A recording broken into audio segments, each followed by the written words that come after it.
Hey, stop right there. Keep your hands where I can see them.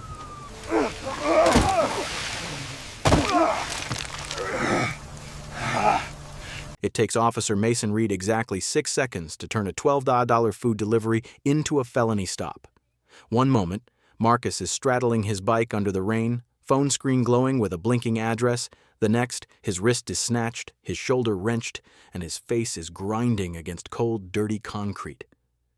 Red and blue lights strobe across million-dollar windows as a white cop kneels on a black man in a reflective jacket barking, "Stop resisting!" at someone who hasn't moved an inch. Somewhere above them, a neighbor films from behind glass, convinced she's watching crime being crushed, never realizing the man on the ground is the one who teaches cops what the law actually allows them to do. Rain came sideways in Seattle, the kind that didn't fall so much as a drift, riding the wind and clinging to everything. Marcus Cole leaned into it, shoulders low, thighs burning as he climbed another steep Capitol Hill street, tires hissing over wet asphalt. The city glowed around him, traffic lights streaked by the rain, apartment windows like little television screens of other people's lives.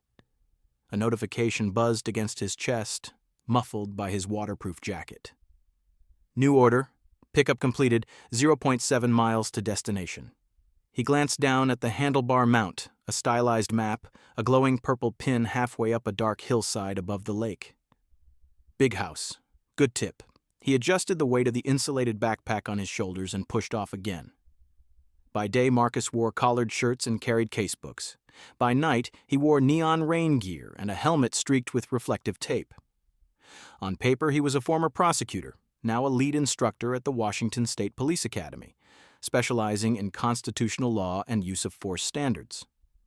In the glow of a rainy app screen, he was just another gig worker chasing surge pricing. He liked that, most nights, the anonymity of it. No students watching, no command staff taking mental notes, just road breath, muscles, and the simple math of miles and dollars. The houses changed as he climbed. Century-old duplexes gave way to glass and steel, to driveways with discreet security cameras and cars worth more than his yearly salary. The app's robotic voice chimed in his ear. Arrived, but the pin hovered over a dark patch of street between two massive homes. He coasted to a stop, breathing hard, wiped a film of rain from his phone, and frowned. The numbers on the nearest mailbox didn't match the address. He rolled slowly forward, peering at dimly lit house numbers, the city quiet in that particular rich neighborhood way. No kids playing, no music leaking from cracked windows. Just money and silence. Across the street, behind a thin veil of curtains, someone moved. A shadow. The brief rectangle of a phone screen lighting a face.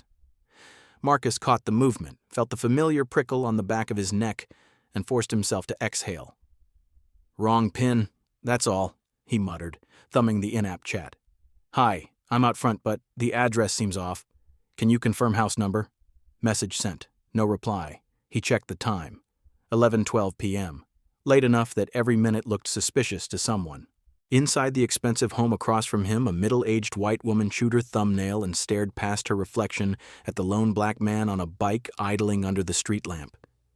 She'd seen him roll past once, twice. She watched him lift his phone, glance at houses, coast slowly along the curb. It felt wrong to her in that vague, gut-level way that had more to do with the news channel she watched than anything happening outside her window. She told herself she was being careful. She told herself a call would help the neighborhood. Her fingers tapped 911. Seattle Police, what's your emergency? There's a man out there, she said, on a bike. He keeps looking at houses. He doesn't look like he lives here. The dispatcher's questions came calm and scripted. Race, clothing, behavior. Did he have weapons? Was he trying doors? No, she admitted, he wasn't. But he was there, and he was black. She didn't say that last part aloud. She didn't have to. Units are on the way, the dispatcher said. Marcus never saw the patrol car until the blue and red strobes turned the wet street into a flickering tunnel. The sound of tires through water, the crackle of a radio, and the crunch of a door opening reached him in the same instant. He felt his stomach tighten, not fear exactly, more like a muscle remembering an old injury. Here we go, he breathed. The first officer out of the car moved with the easy ownership of someone who believed the street was more his than anyone else's. Late 30s, squared jaw, the particular swagger of a patrol veteran. His name tag read Reed. The second officer, sliding out of the passenger side, looked younger, still broad-shouldered, but his uniform felt newer somehow. His eyes flicked quickly from Marcus to the houses to the rain-washed pavement, taking everything in like he hadn't yet learned how not to. "Evening, officers," Marcus called, keeping his hands visibly on the handlebars. "Everything okay?" "Off the bike," Officer Reed said. No greeting, no context, just command. "Hands where I can see them." Marcus swung a leg over the frame, slow and deliberate, backpack rustling. He lifted his hands chest high, palms out. "I'm making a delivery," he said, nodding toward the glowing phone on his handlebars. "Wrong pin, I think. I've messaged the customer, "Step away from the bike," Reed snapped, stepping closer, one hand near his holster, the other gesturing sharply. "Face the vehicle." In Marcus's peripheral vision, the younger officer, Price, his tag read, shifted his weight from one foot to the other. His body camera's tiny red light blinked steadily. "Officer," Marcus said, voice even. "I'm happy to answer questions, but I'd like to know the reasonable suspicion for the stop first." The words were calm, but they did what he knew they'd do. Reed's eyes narrowed. "Oh, we got ourselves a YouTube lawyer," the officer said, lip curling. "Hands higher." "It's not YouTube," Marcus replied. "Fourth Amendment, Terry v. Ohio. You're detaining me. I'm asking—" He didn't finish. Reed was suddenly in his space, one hand chopping down on Marcus's wrist, wrenching his arm behind his back. The backpack's weight threw Marcus off balance. His knee slipped on wet pavement. The world tilted. The sidewalk hit hard and cold against his cheek. Gravel bit through the thin fabric of his rain pants. His helmet skidded and clacked against concrete. His breath burst out in a grunt he hadn't meant to make. "Stop resisting!" Reed barked. Though Marcus's arms were pinned, his body folded awkwardly under the officer's weight. "I'm not," he managed, voice strangled against the sidewalk. "I'm not resisting." A window slid open above them. A face appeared, then retreated, phone in hand. Price hovered at the edge of the scene, body rigid. His Bodycam's red light kept blinking. In that compressed, breathless moment, Marcus's world narrowed to sensory fragments, the sour smell of wet asphalt, the pinch of metal on his wrists as the cuffs ratcheted too tight, rainwater seeping down into his collar, the white static buzz of adrenaline starting to roar in his ears.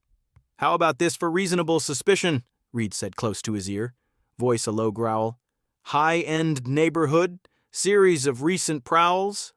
Guy on a bike casing houses, can't give a straight answer. That about cover it for you, counselor?" "Delivery," Marcus said, the word coming out thin and flattened beneath Reed's weight. "You can check the app. There's a GPS log, customer address timestamps." Reed snorted and hauled him up by the arm. Pain knifed through Marcus's shoulder. His cuffed hands scraped the rough siding of the nearest fence. "Yeah, I'll get right on checking your Uber Eats story," Reed said. "Turn around." Marcus turned, letting them see his face fully now, teeth clenched but eyes steady. He caught Price's gaze for the briefest second. The flinch there, the recognition that something felt off even if he didn't yet have the words. "Officer," Marcus said, speaking to Price now. "Your body cam is recording, correct?" Price swallowed. "Yes, sir." "Good," Marcus said softly. "Then at least we'll all be able to review the legal basis for this later." Reed shoved him toward the cruiser. "Yeah," the older officer muttered. "We'll review it." They put the bike in the trunk. They put Marcus in the back seat. The rain kept falling. As the patrol car pulled away from the curb, the woman behind the curtains let the fabric fall back into place, heart pounding with a satisfaction she would later call relief. In the back seat, Marcus watched the houses slide past through rain-smeared glass. His hands were going numb. His shoulder throbbed. He took a slow breath and lined his thoughts up like files in a cabinet. He knew the policy manual better than half the command staff. He'd helped write parts of it. He drilled recruits on the difference between reasonable suspicion and probable cause until their eyes glazed over. Now he was the test case, the fact pattern. Okay, he thought, staring at his own reflection in the glass. Then we treat it like a case. At the precinct, the fluorescent lights hummed as if they'd been turned on in 1987 and never turned off.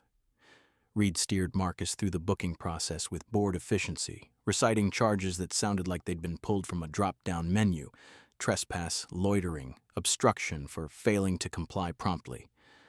The desk sergeant signed the form without looking up. The ink on the signature barely had time to dry before Marcus's shoelaces, belt, and phone were in a gray plastic tub, and he was being guided down a cinder-block hallway toward holding. The cell was small and smelled of bleach that didn't quite cover other things. A narrow metal bench ran along one wall. A stainless steel toilet with no seat sat exposed in the corner. The door clanged shut behind him with the kind of finality that always made his stomach twist, even when he'd been the one sending people in. Marcus sat. The bench was colder than the sidewalk had been. He flexed his fingers, feeling the deep ache where the cuffs had ridden too tight. On the opposite wall, a faded poster listed "Your Rights" in small print bullet points. He'd taught entire modules on those rights. He closed his eyes and let the replay start already. Every command, every movement, the moment when hands moved from visible to furtive in Reed's head, the way the story would be written in the report. He thought of the recruits he'd taught that morning about bias and threat perception, about how "I had a feeling" wasn't a legal standard. And alone in that humming, fluorescent box, he started to turn his own humiliation into a lesson plan. By the time they released him, the sky over Seattle had turned from black to a washed-out gray. Morning shift at the front desk looked at him like any other overnight casualty. Eyes bloodshot, clothes wrinkled, paperwork stapled to a manila folder nobody really wanted to read. "Charges pending review by the city attorney," the clerk said in a flat voice, sliding a citation across the counter. "You're free to go." Free. Marcus flexed his wrists, now bare but ringed with faint reddened grooves. His bicycle leaned against a far wall in the property room, chain smeared with grime, the corner of his insulated bag torn. The tear was small but clean, like a surgical incision. Evidence, he thought, and took a picture with his recharged phone. Outside, the air was sharper, the rain thinner, but still there. He swung a leg over the bike slowly, his shoulder protesting, and started home through streets that were already filling with commuters. He showered hot enough to make his skin sting. When he closed his eyes, he saw Reed's face in the steam, heard the clack of handcuffs. He let the water run until the bathroom mirror fogged over completely. On the other side of the city, in a small apartment whose furniture still looked like it had come from college clearance sales, Officer Owen Price sat on the edge of his couch, uniform shirt undone at the collar. His tablet lay on the coffee table, replaying grainy Bodycam footage in a loop. He watched himself in the video, standing there while Reed moved, spoke, escalated. He watched Marcus's hands stay visible, saw the app open on the handlebars, heard the calm insistence on rights and standards. He watched the moment where Reed's hand grabbed Marcus's wrist. Before any answer could be given, the speed with which question became control. He paused, scrubbed back, watched again. Every academy lecture about objective reasonableness, every slide with its neat lists of factors, clashed with what the video showed. Rain, a bike, a man asking clearly, "What's the reasonable suspicion?" No bulge of a weapon, no flight, no threats. Owen's stomach rolled. 8 months on the job, still probationary. His student loan notices sat unopened in a pile by the door. His father's voice, thick with an old country accent, whispered in the back of his mind, "You became a cop so people like us wouldn't be afraid anymore." He stared at his own frozen image on the screen, jaw clenched, eyes down, saying nothing. "Not good enough," he muttered. Internal Affairs was housed in a separate, quieter building 2 miles from the main precinct. The hallways were carpeted. The lighting was softer, the walls lined with framed department policies instead of commendation plaques. Detective Lena Park looked up from a half-finished report when the knock came at her open door. She was in her 40s, hair pulled back, eyes permanently tired and permanently sharp.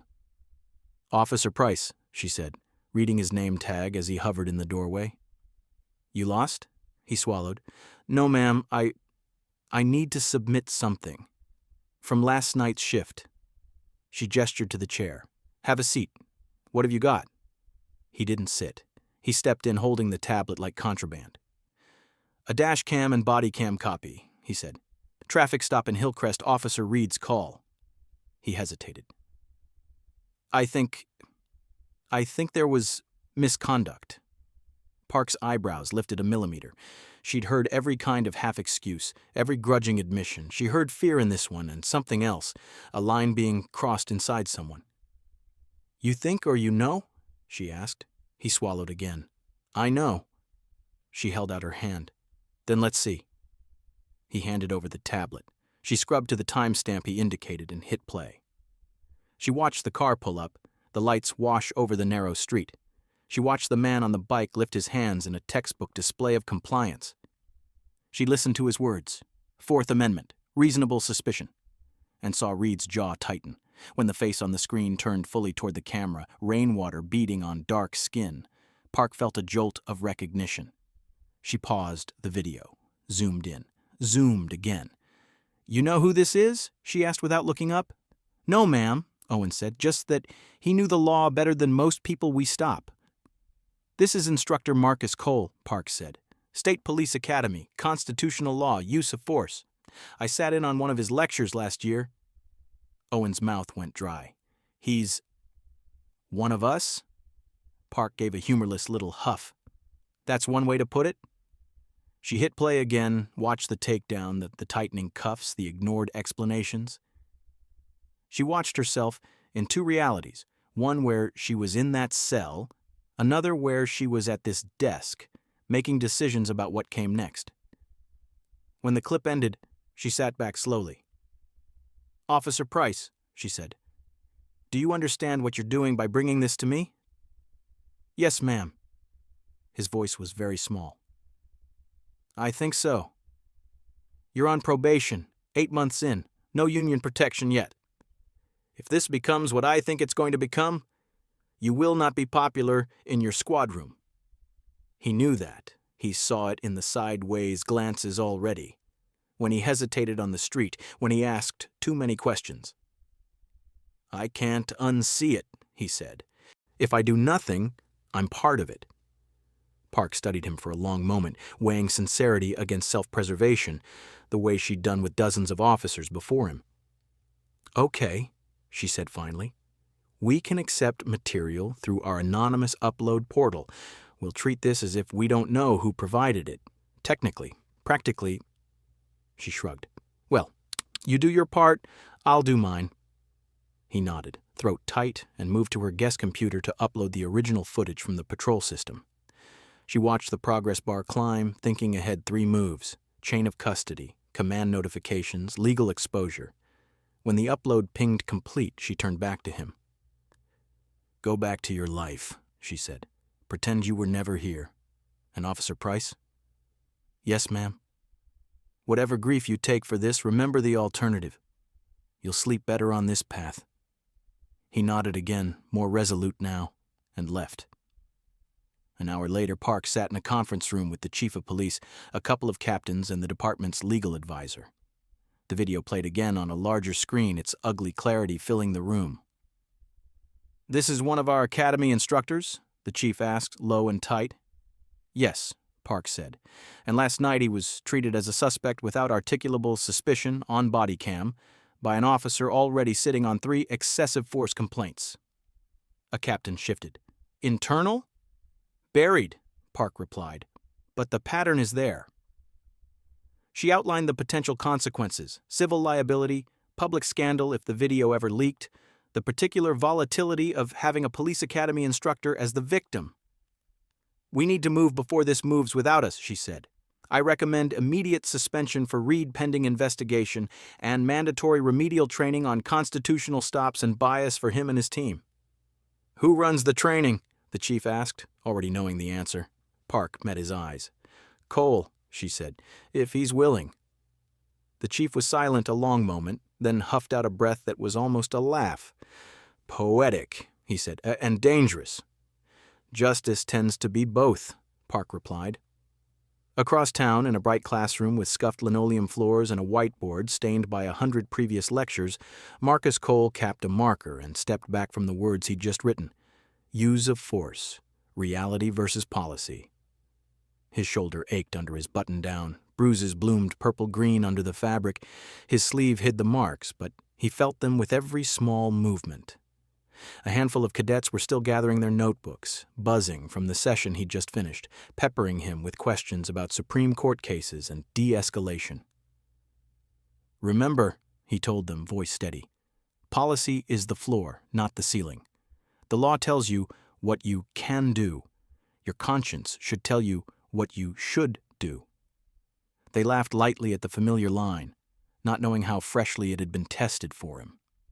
When they finally filed out, the room went quiet in that particular afternoon way. Sun trying half-heartedly to press through clouded windows, the smell of dry erase markers hanging faint in the air. His phone buzzed on the lectern. Unknown number. He considered letting it go to voicemail.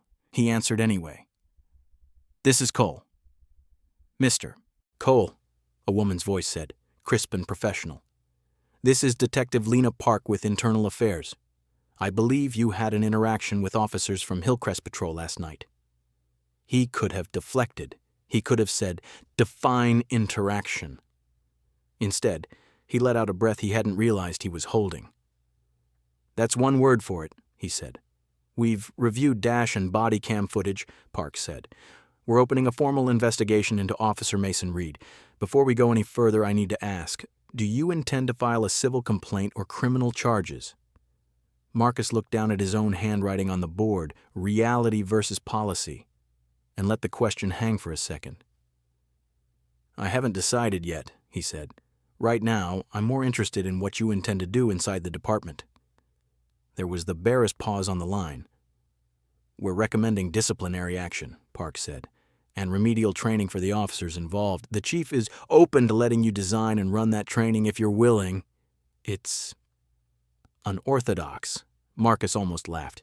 The image rose unbidden. Reed's face twisted in annoyance as he barked orders on that wet street, now forced to sit in a classroom desk like a rookie while the man he'd thrown to the pavement dissected his every move. "It's more than unorthodox," he said. "It's a conflict of interest, a minefield, and a plaintiff attorney's dream if anyone screws it up." "Yes," Park agreed. "It's also a chance to change behavior before someone ends up dead." The room felt very still. Marcus rubbed his thumb along the edge of the lectern, feeling the groove worn there by years of instructors before him. He thought of all the scenarios he'd walked recruits through on these floors, all the warnings he'd given about what happened when officers forgot that the people they stopped had lives, jobs, families, identities beyond that one encounter. He thought of how little good any of it did if those same officers could leave here and, years later, still see a black man on a bike as a threat. "All right," he said quietly. "I'll do it. I'll build the course." "And the complaint?" Park asked. "I reserve my rights," Marcus said. "But for now, let's see what your house can clean on its own." When he hung up, he erased the board slowly, the words disappearing under a web of squeaking marker lines. His bruised shoulder protested, but he kept going until the surface was blank. Then he uncapped a new marker and wrote, in deliberate letters, "Case Study, Hillcrest Incident." Underneath it, he added, "What we thought we saw, versus what was really there." 3 weeks later, the rain returned with renewed enthusiasm. Marcus stood at the front of a different classroom now. No cadets, no eager note-taking. The chairs were heavier, the faces that would soon fill them older, lined by years of night shifts and roadside arguments. On the projection screen behind him, the first frame of dash cam footage waited. A dark street, a bike's blinking rear light, the reflected glow of a patrol car's strobes just entering the frame. He heard them before he saw them, the low rumble of conversation in the hallway, the shuffled footfalls of people who didn't want to be where they were going. The door opened, and the room filled with navy blue and leather and ballistic vests. Officer Mason Reed walked in at the center of the little cluster, jaw set. He wore plain clothes under a department jacket, suspended pending investigation. His badge was clipped to his belt anyway, as if proximity counted. His partner from that night followed, along with 2 other officers from the same sector. And near the back, hands shoved into pockets, eyes scanning the room with anxious curiosity, came Officer Owen Price. None of them looked at Marcus at first. You didn't stare at the instructor. You You found a chair and made yourself smaller, made jokes with your buddies, signaled how little this mattered. Marcus let them. He watched which chairs they chose, who clumped with whom, who sat apart.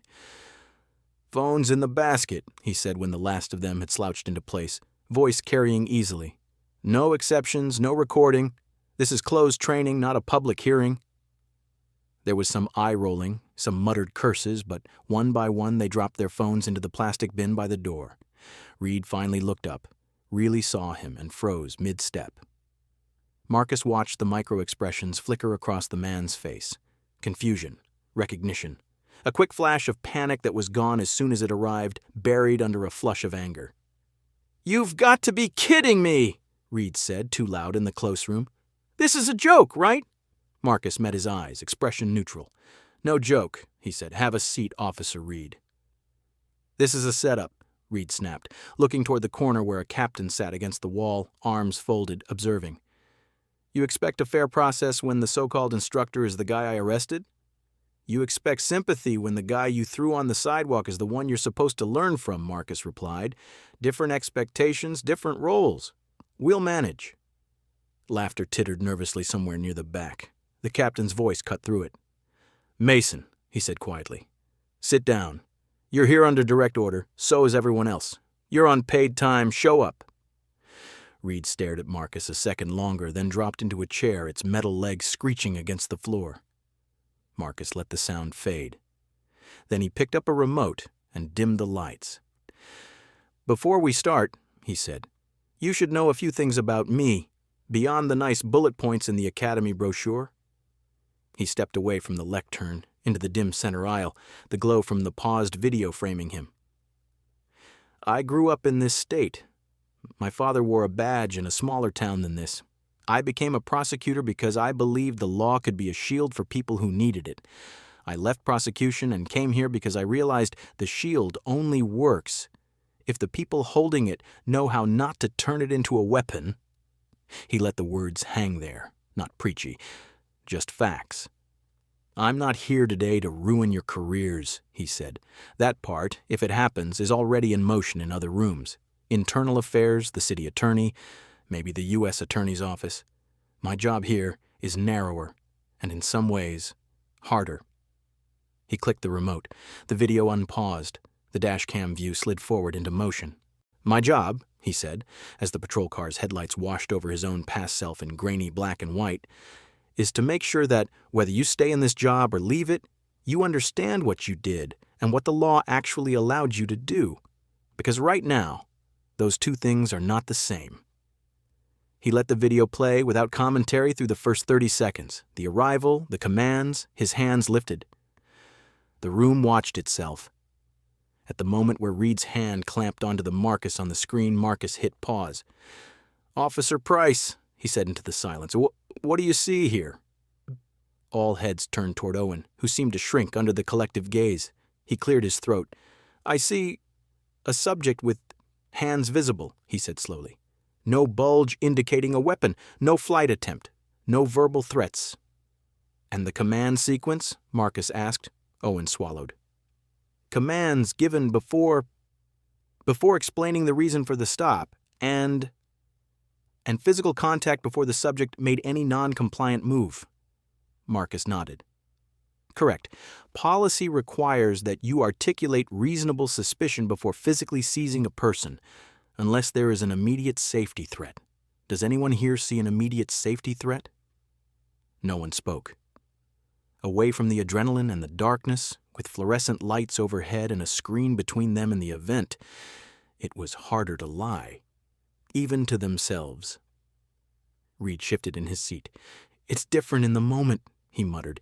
"You're not there thinking about checklists. Your gut," Marcus cut in, "is full of 20 years of biases you haven't examined. Your gut is not a legal standard." He clicked forward, frame by frame, showing the way his body slipped on the wet pavement, the angle of his shoulder under Reed's weight, the way his fingers curled instinctively and then lay still. "Look at this," he said.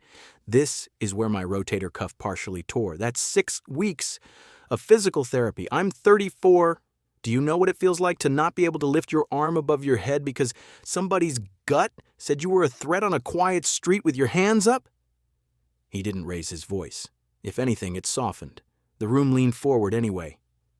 "This isn't about my feelings," he continued. "You don't have to like me. You don't even have to believe I belong in that neighborhood. What you have to believe in, if you want to keep this badge, is the Constitution you swore to uphold. That document does not care how expensive the houses are behind me. It cares whether you had specific articulable facts that I was committing a crime." He turned back to the class, letting his eyes move from face to face. "So," he said, "let's practice something you should have done that night. Let's articulate. Reed, stand up." Reed's chair scraped back reluctantly. "Based solely on what's visible in this video," Marcus said. "Tell me your reasonable suspicion." Reed's jaw worked. He glanced at the captain, then at his colleagues, then down at the table. "Subject loitering in a high burglary area," he said. "Riding slowly, scanning houses." "High burglary area," Marcus repeated. "Documented how? Had there been a series of recent reports on that specific block? Did you have stats to back it up? Or did it just feel that way because the callers said they were scared?" Reed said nothing. "Try again," Marcus said. "And this time be honest. Honest with yourself, at least. What did you really see?" The room was very, very quiet.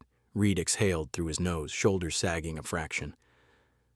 "I saw a black guy on a bike in a neighborhood where I don't usually see black guys on bikes," he said. The words came out bitter, but they came. "And, yeah, I made a jump." "There it is," Marcus said. "That's the lesson, the jump." He didn't smile. No satisfaction, just that flat recognition he reserved for a student finally naming the thing they'd been dancing around. "For some of you," he said to the room at large, "this is the first time you've said that part out loud. That's good. That's where change starts. For others, this is something you've always known, and you've built your whole street strategy around it. For you, this is going to be harder." He let that land. "Here's the problem," he continued. "When your jump lands on someone like me, you don't just inconvenience a citizen. You don't just bruise a shoulder. You hand ammunition to every activist who says you can't be trusted. You hand it to DOJ investigators, to civil attorneys, to juries. And in this case, you handed it to internal affairs with a bow." He clicked the remote again. A new slide appeared, graphs and numbers. "Over the past 18 months, Marcus said, Officer Reed has conducted 11 stops in that sector involving drivers or cyclists of color in high-income neighborhoods between 10 p.m. and 2 a.m. 8 of those resulted in arrests for variations of trespass, prowling, or obstruction. 0 of those cases have resulted in convictions. Do you know what that looks like when a federal investigator plots it on a chart?" He didn't wait for an answer. "It looks like a pattern," he said. "A pattern that's going to put this entire department under a microscope. Again." He turned to Owen. "Officer Price," he said, "you did something a lot harder than pulling a guy off a bike. You walked into internal affairs voluntarily. Why?" Owen's throat worked. His ears were pink. "Because I kept watching the video," he said quietly, "and I couldn't square it with what we were taught. I kept hearing my dad in my head. He immigrated here, you know, from a place where you don't talk to police. He told me, be the kind of cop we needed back home, not the kind we were afraid of. I wasn't that night. I just stood there." "So you came forward," Marcus said, "knowing it could cost you friends, maybe your job." "Yes, sir," Owen said. Marcus nodded once. "That's what courage looks like in this job," he said. "Not chest-puffing on a dark street, not clever one-liners to impress your partner.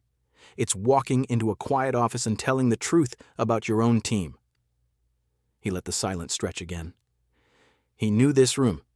He knew how far he could push before defenses slammed shut. "This training," he said finally, "is not the end of anything. For some of you, it's the beginning of a disciplinary file. For others, it's the beginning of a different way of working. And for this department, it's the beginning of a series of changes you're going to gripe about in locker rooms for years." A few hollow chuckles answered that. He clicked to the final slide. bullet points outlining new policies, mandatory body cam reviews, bias training, revised stop protocols, external auditing. "These reforms are coming with or without your enthusiasm," Marcus said. "What you get to decide is whether you'll be the officers people fear when they see those strobes in the rear view, or the officers people reluctantly, grudgingly trust." He straightened, feeling his shoulder pull. The bruises now faded to yellow, but remembered in bone-deep detail. "I'm not naive," he said. "One class doesn't fix decades of culture, but it's a start. And it started because on a rainy night a rookie's camera was on and his conscience was louder than his fear." He clicked off the projector. The screen went dark. When the session finally broke, officers filed out in clumps, some muttering, some thoughtful, some stony-faced. Reed lingered a moment at the back, then approached slowly like a man walking toward a cliff edge he hadn't expected to see today. "Cole," he said. The name felt strange in his mouth without "suspect" attached to it. "Marcus." Marcus looked at him, waiting. "I'm not going to pretend I suddenly see the world your way," Reed said. I still think that neighborhood has a problem, and guys like me catch hell for trying to protect it." "And guys like me catch hell for living in it," Marcus replied, not unkindly. Reed's jaw clenched, unclenched. "But," he said, each word dragged out of him, "I watched that video with you. I read my own reports with IA. I get now that I've been writing fiction on those forms, telling stories that fit what I wanted to see." He looked down at his hands. "I don't know what they're going to do to me," he said. "Suspension, termination, whatever. I just wanted to say I heard you in there, even if it came too late." Marcus studied him for a moment, searching for performative remorse and finding instead a tired, frightened man cracking just enough to let light in. "Accountability isn't about you feeling bad," Marcus said. "It's about the next time, whether there is one, and what you do with it." Reed nodded, some private battle still raging behind his eyes. "Fair enough," he said, and walked out. Weeks later, on another damp Seattle evening, Marcus rode his bike through the same upscale streets. The app pinged with another order. The houses looked the same, their glass and cedar facades polished and aloof. A patrol car rolled past, slower than traffic. Its lights were off, but Marcus felt the instinctive jolt in his gut anyway. The car pulled to the curb ahead of him.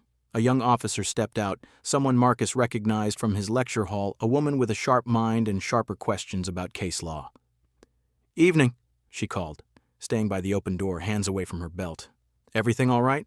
Marcus squeezed his brakes, coming to a stop a comfortable distance away.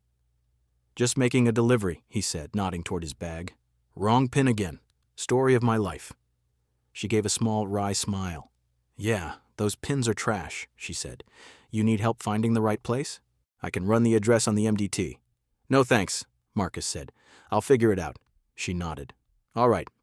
Have a safe night." "You too, officer," he said. "And thanks for asking before assuming." She blinked, then chuckled softly, the sound carried thin by the mist. "Academy drilled that into us pretty hard," she said. "Some guy with a bad shoulder and a lot of case law in his head." The patrol car pulled away. Marcus watched it go. A small smile ghosting at the corner of his mouth, he pedaled on, rain beating on his jacket, the city stretching ahead of him, a web of streets where power still tilted unevenly, where policies were still more words on paper than muscle memory. But somewhere in that web, body cams were being checked more carefully. Rookie officers were walking into internal affairs with shaking hands and clear eyes. Training modules were using his bruises as cautionary tales. He couldn't fix everything. No one person could.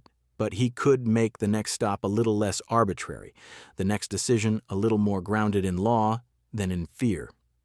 In the end, that was the quiet moral at the center of his story, the one he wished he could write into every report and carve above the door of every station house. Justice isn't a thunderclap.